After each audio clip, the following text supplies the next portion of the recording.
La place de la Concorde a changé plusieurs fois de nom. Ah bon? La place de la Concorde est l'une des places les plus célèbres de Paris. Elle est d'ailleurs la plus grande place de la capitale et abrite l'obélisque du Luxor, offerte à la France par l'Égypte en 1831.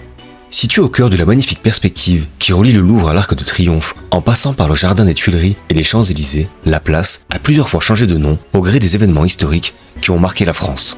La place fut d'abord nommée en l'honneur du pouvoir royal Place Louis XV lors de sa création au milieu du XVIIIe siècle. Elle perd son nom durant la Révolution française alors que les symboles rappelant la monarchie sont supprimés. Elle devient même la place de la Révolution. Elle est le théâtre de nombreuses exécutions, notamment celles de Louis XVI, Marie-Antoinette ou encore Robespierre, tous guillotinés en ce lieu. En 1795, afin de mettre à distance le souvenir sanglant de la terreur et dans un esprit d'unité, la place est renommée Place de la Concorde par le Directoire.